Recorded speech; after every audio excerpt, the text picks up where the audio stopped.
문재인 대통령이 영부인한테 잡혀 살아야 하는 이유 1번. 1번 군대 기다려줌. 근데 이건 약해. 그럴 수 있지. 그럼요. 저도 기다렸는데.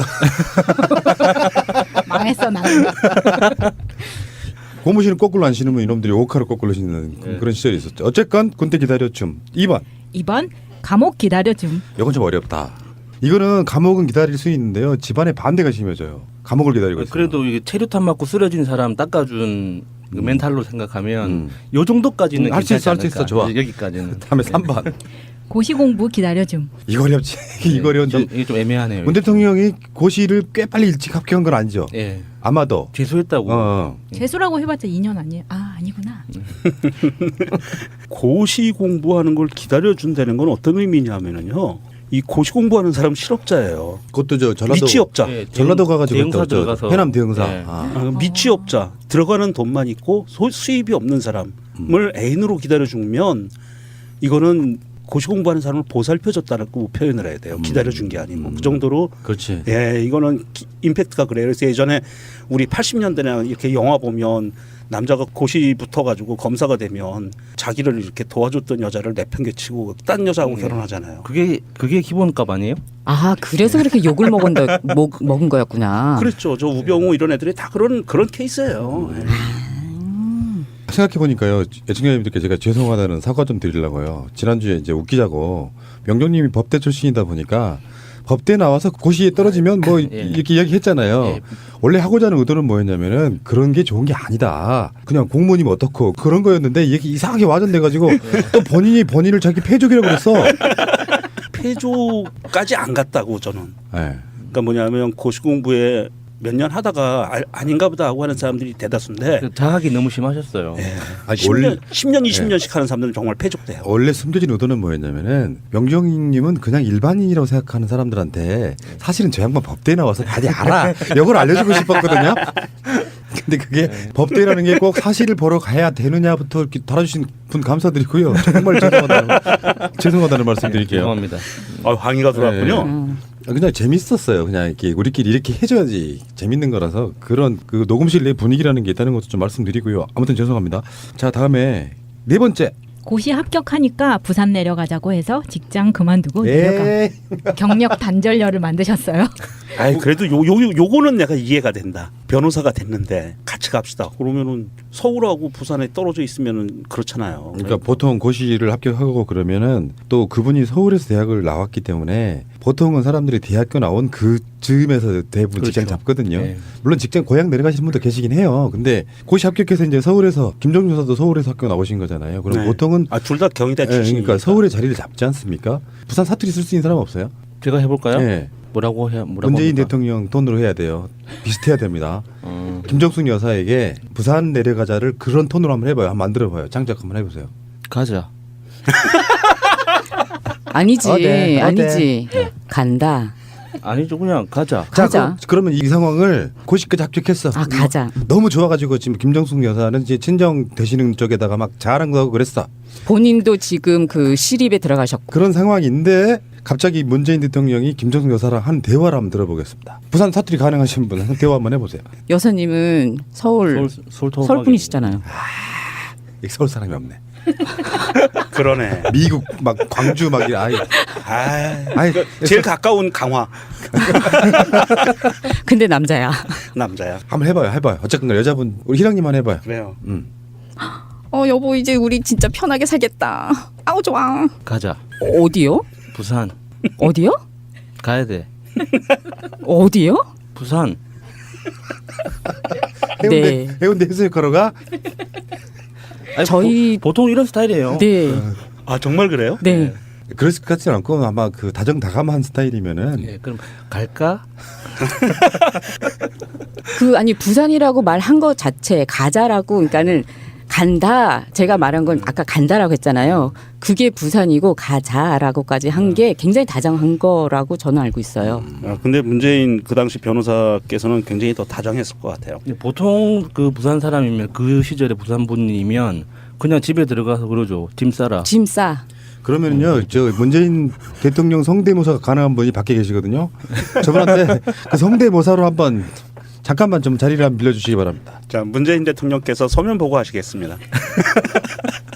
문재인 대통령 톤으로 김정숙 여사에게 사업고시 합격했는데 부산 가자는 말을 대충 만들어 한번 해봐요. 이제 우리도 살만할 것 같긴 한데 그래도 부산에 내려가야겠지요? 감사합니다. 네. 좀 실망스럽긴 하시겠지만 그래도 어쩔 수 없지요? 네. 예, 직장 남편분이 그만두겠습니다. 없으신 것 같고요. 우리 방송에 대통령이 있다는 거 굉장히 자랑스럽네요. 새날에 대통령께서 나오셔서 서면 네, 보고를 하셨어요. 네. 아. 자, 어쨌든 간에 그러면 정말 실망스럽겠죠. 네. 근데 그게 정반대일 수도 있어. 우리가 그걸 김정숙 여사를 폄훼하는 걸 수도 있어요. 본인도 흔쾌히 너무 나는 부산가 살고 싶어서 나는 서울보다 광안리도 있고 해운대도 있고 태종대도 있는 부산에 가 살고 싶었으면 이건 빚진 건 아니야. 그 그렇죠. 김정숙 여사 그 성격을 보면 어디 가서도 잘 지내실 것 같아요. 네. 그 표정이나 사택에 계실 때도 그 주민들하고 같이 지내는 거 보면 그냥 저 시베리아 벌판에 떨어뜨려도 그 동물들하고 같이 사귀면서 잘 지내실 것 같아요. 그렇죠. 그래서 직장까지 그만두시고 내려가셨습니다. 그래도 내려갈 수 있는데 부산도 큰 도시니까 변호사 하면 잘 먹고 잘 살겠죠. 라고 다음 생각했죠. 다섯 번째 그래놓고 하는 게 인권 변호사. 이 인권 변호사라는 게요. 그저께 이재정 변호사도 나왔잖아요. 네. 그 민변 출신이고 그러면은 이제 웬만한 시국 사건은 다 사실 실비 또는 거의 무료인 경고를 해주고 그때 인터뷰 때 그런 얘기했잖아요. 먹고 살아야 되니까 해야 되는 또 변론이 또 있어. 일반 뭐 그렇죠. 잡범들이 예. 포함해가지고 인권 변호사 하면 돈을 많이 벌긴 좀 힘들죠. 왜냐하면 사람이 하는 일이라는 게 그런 거잖아요. 뭘 하다 보면 이것도 하고 저것도 잘하고 하기가 힘들어요. 뭐 하나 제대로 맞아요. 맡으면은 진짜로 돈 벌리는 사건 수임하기는 좀 굉장히 힘들 수 있죠. 그때 인권 변호사 하면서 손바닥만한 종이에 그 등사기로 밀어가지고 노동자들 돈 없는 노동자들의 무료 상담해 준다고 그런 종이도 돌리고 했었어요. 자, 그래 인권 변호사까지 좋다. 뭐 이런 거 있잖아. 돈은 좀 없어도 보람은 있잖아. 인권 그렇죠. 변호사의 부인이니까. 그렇죠. 자, 여섯 번째입니다. 전세 2천만 원에 살고 있는데 한결에 살리겠다고 2억 신용대출 받아서 빌려줌. 이혼감이야 이혼감. 이건 내가 보기엔 민폐다. 아무리 부인이지만. 이 당시에 이혼 안 당한 게 이거는 용한 거예요. 김정숙 여사가 굉장히 능력이 좀 출중하신 분이시네요. 신용대출 2억을 받았다고 하면 내가 봤을 때는 이거 굉장한 신용도를 갖고 있는 분 아닙니까? 이거 문재인 변호사 신용도 아닌가요? 변호사들은 대출 잘 나오지 잘 않나요? 나오잖아요. 그러니까 저는 이런 신용이 없어서 이런 2억을 대출을 못 받아봐서 모르는데 그거 별로 안 이게 좋아요. 어떻게 그러니까 김정숙 여사가 대출을 받아서 문재인 대통령한테 빌려줬다는 거예요? 그건 아닌 것 같고 이제 문재인 변호사가 신용대출을 받아서 한결에한테 그러니까 이제 그때는 이미 결혼해서 살고 있으니 예, 한 가족이니까 부인의 허락을 맡아야 되는 상황에서 예. 그렇게 하시라고 이렇게 허락을 해준 그런 측면인 거죠. 나는 이제 결혼 안 한 상태라고 생각을 한 거예요 지금. 자, 그래 속속죠 여기까지. 그리고 또 문제가 한결이라는 게 상당히 걸리는데 그건 다른 에피소드에서. 자, 다음에 일곱 번째. 청와대 들어가니까 백화점 출입도 못하게 함. 요거는 지금 그 민정수석이나 청와대 비서실장 할 때 이야기인 것 같죠. 네. 이게 이런 거 있어요. 제가 들은 이야기인데요. 김정숙 여사가 메이커를 모른대요. 유명하시죠. 메이커를 몰라서 짝퉁 그러니까 보통 메이커 좀 아는 사람은 동대문 같은 데 가면 이거 뭐뭐뭐 짝퉁인데라고 할 거 아니에요. 근데 그게 뭔지를 모르니까 짝퉁인지도 모르는 거예요. 그냥 이쁘면 사는 거야. 그래가지고 왜 그런 논란들 가끔씩 있잖아요. 무슨 정말로 이렇게 명품 인고 막 들고 다니는데 알고 보면 본인이 짝퉁을 든지도 모르고 들고 다니는 스타일. 그러니까 본인이 이쁘고 마음에 들면 사는 거예요. 이게 뭐 유명 메이커를 모르니까. 그래서 그 논란이 있었잖아요. 양말. 음. 그게 브랜드 양말로 로고가 보여가지고 예. 아니 저 사람이 무슨 인권 변호사야라고 그 올라왔는데 그거에 대해서 죄송합니다. 이거 그 동대문에서 몇 장에 뭐 얼마 하는 걸로 샀는데 제가 이게 명품인지 모르고 샀습니다라고 올라와가지고 우리 마차님은 명품 좋아하십니까? 정직하게 말씀하셔도 됩니다. 갑자기 왜 이렇게 마음이 막히죠? 실제로 두 분한테 한번 물어볼게요. 여자들은 명품 하나씩 두 개씩은 갖고 싶어 하죠? 갖고 특히 싶어 백. 하죠. 그것을 뭐 명품이라고 갖고 싶어 하는 게 아니고 보니까 이뻐서 사니까 보니까 명품이더라. 그건 이제 재력이 있는 분 이야기고 보통 우리 같은 서민들은 돈 엄청 모은다거나 한 50개월 할부 이렇게 뭐 어디까지가 명품이에요? 그것도 기준이 다를 것 같은 게 나같이 좀 못 사는 사람들은 한 200만 원이 명품이고 왜 이명박이 부인 그 김윤옥 씨 그분처럼 가방 하나에 한 2, 3천만 원 하는 거 들고 다녀. 그 사람들이 보기에는 한 500만 원짜리 백이 명품 아닐 거예요. 그런 것도 있잖아요. 명품의 나라 프랑스를 잘 아시는 우리 마찬이. 저는 프랑스 사람하고 결혼하기 전까지 프랑스 명품에 대한 관심이 전혀 없었어요. 그런데 오히려 강남 한복판에서 회사를 다니면서 그 분위기가 저를 그렇게 만들더라고요. 없으면 안 되게. 아, 네. 하나도 아니죠. 보통 이제 이게 컬렉션이 돼갖고 몇 그럼요. 개씩 사게 되죠. 네. 그렇구나. 그렇긴 한데 사실 뭐 그게 나중에 거기를 벗어나니까 그게 되게 쓸데없는 생각이 들더라고요. 왜냐하면 정작 프랑스에서 정말 명망이 있는 가문의 사람들도 우리나라 강남이나 이런 그러니까 명품 좋아하는 사람들처럼 명품을 가지고 있질 않더라고요. 보통 이태리하고 프랑스가 유명하죠. 그런 거는. 네. 알겠습니다. 그리고 이런 건 있어요. 제가 그런 이야기를 방송으로 꽤 여러 번 한 적이 있는 것 같은데 모든 기준이 다 그렇게 물질적이진 않아요. 진짜 신경 안 쓰고 사는 사람도 꽤 많이 있어서 저 양반은 변호사 부인이고 민정수석 비서실장 부인이고 대통령 부인인데 그 정도도 몰라 이런 게 아니라 어쩌면 그게 당연한 사람도 분명히 있다는 말씀을 드려볼게요. 우리 기준이다 이게 지금. 자 다음에 8번째. 정치 시작하니까 적극적 내조. 이건 당연한 거지. 사실 이거는 8번은 삭제. 이거 당연한 거지. 반론해 주실 분. 정치 시작하니까 적극적 내조 말고. 일단 고시 합격한 순간부터 내조는 들어갈 것 같아요. 그냥 직장 그만두고 부산 내려가자라는 말 나오기 전에 오빠 나 직장 그만두고 우리 부산 가서 개업하자라고 얘기했을 것 같아요. 자 다음에 추가로 또 올라온 게 있네요. 9번째. 생활이 넉넉지 않은데 후원금은 많이 냄. 석 터지겠다. 진짜. 후원금 이건 정말 무지막지하게 내셨더라고요. 그 MBN에서 했던 다큐멘터리 보니까 그 당시 돈으로 한 달에 최소 200만 원에서 300만 원 정도는 여기저기 꾸준하게 후원금을 내셨다고 하더라고요. 청약 통장도 만들지 못하게 하시고. 오른손이 하는 일을 왼손이 모르게 하라 이런 이야기처럼 선행은 밖으로 막 드러내는 건 아닌데 사실 지금은 이제 정권 교체가 됐으니까요. 막 그 엄혹했던 시절이 불과 2, 3년 전까지만 해도 아니지 1년 전까지만 해도 막 이럴 때 시절에는 사실 우리의 연대감이라는 게 좀 있었거든요. 지금도 어느 정도 있다고 생각이 드는데 서로 힘드니까 조그마한 단체 진보 단체나 무슨 관련된 언론사들 막 후원하고 그랬었잖아요. 네. 저는 아직까지 그거 한 번도 끊지 않고 지금도 계속 나가고 있거든요. 몇만 원짜리 있지만 다 합쳐보면 거의 한 10개에서 한 12개 정도 되는. 누구나 다 그 정도는 하지 않았어요? 만 원짜리든 2만 원짜리든 5만 원짜리든 그런 식으로 이렇게 매달 나가는 후원금. 예, 있긴 있죠. 예. 예.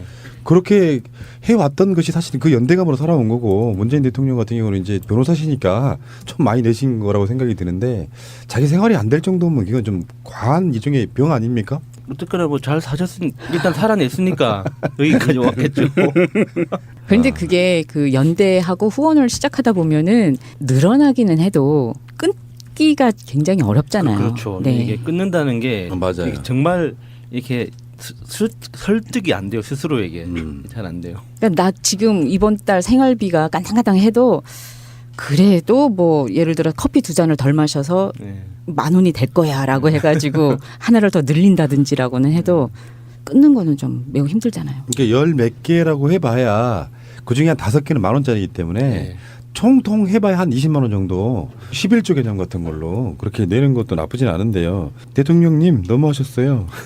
이게 다음에 10번째. 친구 고시 공부 지원. 무슨 소리예요? 어떤 분을 지원하신 거예요? 이게 고등학교 친구 그 미담에 나온 그 다리가 불편해서 없고 소풍 갔다는 친구분 있죠. 이분인데 김정학 씨라는 분인데 이분이 서울중앙지법 부장판사예요. 그러니까 사법연수원 18기 출신이고 이분을 문재인 그때 변호사가 2년 동안 그 고시 공부를 도와준 거예요. 그래서 이 양반이 고시 공부에서 패스해서 유명한 그 변호사가 아주 판사가 된 거죠. 11번째 이거 결정적이야 이거. 프로포즈도 안 함. 심지어 여사님이 하게 만들었어. 대답했으면 됐죠. 뭐 굳이 뭐. 이게 그 본인은 생활이 넉넉지 않으니까 프로포즈를 못했던 것 같아요 그 당시에. 그래서 이제 이 김정숙 여사께서 그걸 알고 아니, 프로포즈라는 것 자체가 이게 말이 안 되는 거죠. 이미 결혼하기로 했는데. 자 프로포즈 논쟁 예. 시작하겠습니다. 프로포즈 필요하다고 생각하는 분. 필요하죠. 그러니까 뭐라고 해야 되나 제가 아직 결혼을 안 해봐서 잘 모르겠는데요. 아, 결혼 안 하셨어요? 네. 참 알고 있구나. 그러니까 프로포즈 안 해서 결혼 못 한 거예요. 아 그런 건가? 이게 보통 우리나라 사람들은 보통 이 결혼 날짜를 잡아놓고 프로포즈를 하잖아요. 예? 그건 잘못됐긴 했어. 예. 뭐 그 말 예. 맞아요. 그러니까 결혼하자, 콜, 데스, 가자, 끝나는 거지. 그러니까 이게 프로포즈 개념을 정리 좀 합시다. 예, 예. 실제로 프로포즈는 결혼하자고 하는 것이 프로포즈잖아요. 예, 예. 근데 한국의 대부분의 여자분들은 정식으로 형식을 갖춰주길 바래요. 그래요? 그게 드라마나 영화 때문인 것 같아요, 사실. 필요 없는 네. 것 같은데. 그러니까 뭐 어쩌다 보면 사귀다 보면 우리는 당연히 결혼할 거라고 느끼는 사람들한테 예, 그게 태도 문제라는 거예요. 내가 항상 말하는 것처럼 좋은 태도를 가지고 와서 정식으로 나랑 결혼해 줄래를 뭔가 대단한 이벤트를 만들어 줘야 된다고 생각하는 거 있잖아요. 선상 이벤트 뭐 이벤트 그러니까 요요. 여자 측에서 원하면 해야죠. 제가 봤을 때는 누구나 원해요. 근데 남자친구의 여력이나 상황을 봐가면서 무리하면 좀 화를 낼 수는 있겠지만 열과 성을 다해서 프로포즈 하는 건 난 당연하다고 생각해요. 상대방에 대한 예의 같은 건데 이게 너무 이제 이벤트로 흐르는 게 좀 그래서 그렇지. 나물님의 트윗입니다. 아무도 궁금해하지 않을 사실 말해본다. 조국 교수님도 문 대통령님처럼 부인이 먼저 프로포즈 하셨다고 하네 라고 올려주셨습니다. 이게 얼굴 패권 정권의 문제점입니다. 이건 그러면 이게 잘못 들으면은 남녀 평등이 실현이 안 될 가능성이 되게 높은데요. 그런데요, 굳이 남자가 꼭 프로포즈 해야 된다는 그 생각을 바꾸셔도 되지 않을까요?라고 했다가 네. 아니, 어떻게 생각하세요, 마차님은? 어. 여기 여잔 저희 둘인데 어떻게 생각하세요? 저는 근데 여자가 프로포즈 하는 건 좀 별론 것 같아요. 프로포즈는 남자가 해야 됩니다. 남자가 해야 제맛. 그 경희대에 그 현수막이 걸렸더만요. 네. 김정숙 몇 학번 제이나 나랑 결혼할래? 문재인 몇 학번 무슨 과 법학 무슨 몇 학번? 그래 뭐 이렇게 걸렸더라고요. 문재인 대통령이 영부인한테 잡혀 살아야 하는 이유 1번. 1번 군대 기다려줌. 근데 이건 약해. 그럴 수 있지. 그럼요, 저도 기다렸는데. 망했어 나는. 고무신을 거꾸로 안 신으면 이놈들이 오카를 거꾸로 신는 그런 시절이 있었죠. 어쨌건 군대 기다려줌. 2번. 2번 감옥 기다려줌. 이건 좀 어렵다. 이거는 감옥은 기다릴 수 있는데요. 집안의 반대가 심해져요. 감옥을 기다리고 있어요. 그래도 이게 체류탄 맞고 쓰러진 사람 닦아준 그 멘탈로 생각하면 요 정도까지는 할 수 있어, 할 수 괜찮지 있어. 좋아. 않을까. 여기까지는. 다음에 3번. 고시공부 기다려줌. 이거 어렵지. 이거 어려운데. 이게 좀 애매하네요. 문 대통령이 고시를 꽤 빨리 일찍 합격한 건 아니죠. 예. 아마도. 재수했다고. 재수라고 해봤자 2년 아니에요? 아 아니구나. 고시 공부하는 걸 기다려준다는 건 어떤 의미냐면은요. 이 고시 공부하는 사람 실업자예요. 그것도 저 전라도 미취업자. 예, 전라도 가가지고 대응사 또 저 들어가서. 해남 대응사. 예. 아. 미취업자 들어가는 돈만 있고 수입이 없는 사람을 애인으로 기다려주면 이거는 고시 공부하는 사람을 보살펴줬다고 표현을 해야 돼요. 기다려준 게 아니고 그 정도로. 그렇지. 예, 이거는 임팩트가 그래요. 그래서 예전에 우리 80년대나 이렇게 영화 보면 남자가 고시 붙어가지고 검사가 되면 자기를 이렇게 도와줬던 여자를 내팽개치고 딴 여자하고 결혼하잖아요. 그게 기본값 아니에요? 아, 그래서 그렇게 욕을 먹은 거였구나. 그랬죠. 저 우병우 이런 애들이 다 그런 케이스예요. 예. 생각해 보니까요, 애청자님들께 제가 죄송하다는 사과 좀 드리려고요. 지난주에 이제 웃기자고 명정님이 법대 출신이다 보니까 법대 나와서 고시에 떨어지면 뭐 이렇게 이야기했잖아요. 예. 원래 하고자 하는 의도는 뭐였냐면은 그런 게 좋은 게 아니다. 그냥 공무원이면 어떻고 그런 거였는데 이게 이상하게 와전돼가지고 또 본인을 자기 패족이라고 그랬어. 폐조까지 안 갔다고 저는. 네. 그러니까 뭐냐면 고시 공부에 몇 년 하다가 아닌가 보다 하고 하는 사람들이 대다수인데 그 자학이 너무 심하셨어요. 예. 아니, 10년 20년씩 하는 사람들은 정말 폐조. 줄 수 있는 사람 없어요? 제가 해볼까요? 네. 뭐라고 문재인 합니까? 대통령 톤으로 해야 돼요. 비슷해야 됩니다. 김정숙 여사에게 부산 내려가자를 그런 톤으로 한번 해봐요. 한번 만들어봐요. 장작 한번 해보세요. 가자. 아니지, 어때? 아니지. 간다. 아니죠, 그냥 가자. 자, 가자. 그러면 이 상황을 고시까지 합격했어. 아, 가자. 너무 좋아가지고 지금 김정숙 여사는 이제 친정 되시는 쪽에다가 막 자랑도 하고 그랬어. 본인도 지금 그 시립에 들어가셨고. 그런 상황인데 갑자기 문재인 대통령이 김정숙 여사랑 한 대화를 한번 들어보겠습니다. 부산 사투리 가능하신 분은 한 대화 한번 해보세요. 여사님은 서울 서울 분이시잖아요. 서울 사람이 없네. 그러네. 미국 막 광주 막 아이 아이 제일 가까운 강화 근데 남자야. 남자야. 한번 해봐요. 어쨌든 여자분 우리 희랑님만 해봐요. 그래요. 여보 이제 우리 진짜 편하게 살겠다. 아우 좋아. 가자. 어디요? 부산 어디요? 가야 돼. 네, 원래 숨겨진 의도는 뭐였냐면은 명정님은 그냥 일반인이라고 생각하는 사람들한테 사실은 저 양반 법대에 나와서 다들 알아. 이걸 알려주고 싶었거든요.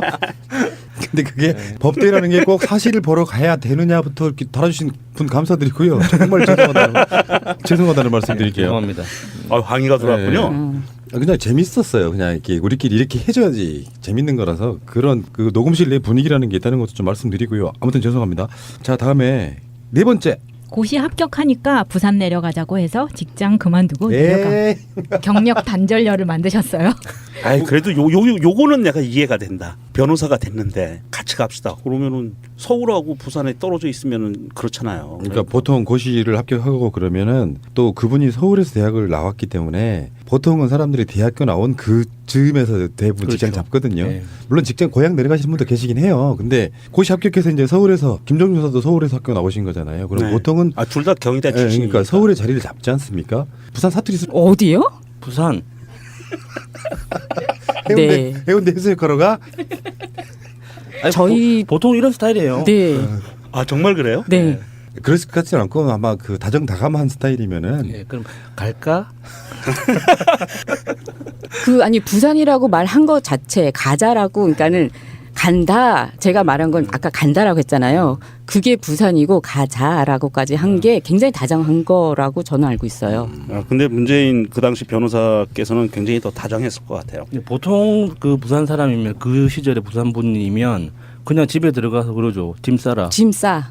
그러면은요, 저 문재인 대통령 성대모사가 가능한 분이 밖에 계시거든요. 저분한테 그 성대모사로 한번 잠깐만 좀 자리를 한번 빌려주시기 바랍니다. 자, 문재인 대통령께서 서면 보고하시겠습니다. 문재인 대통령 톤으로 김정숙 여사에게 사업고시 합격했는데 부산 가자는 말을 대충 만들어 한번 해봐요. 이제 우리도 살만할 것 같긴 한데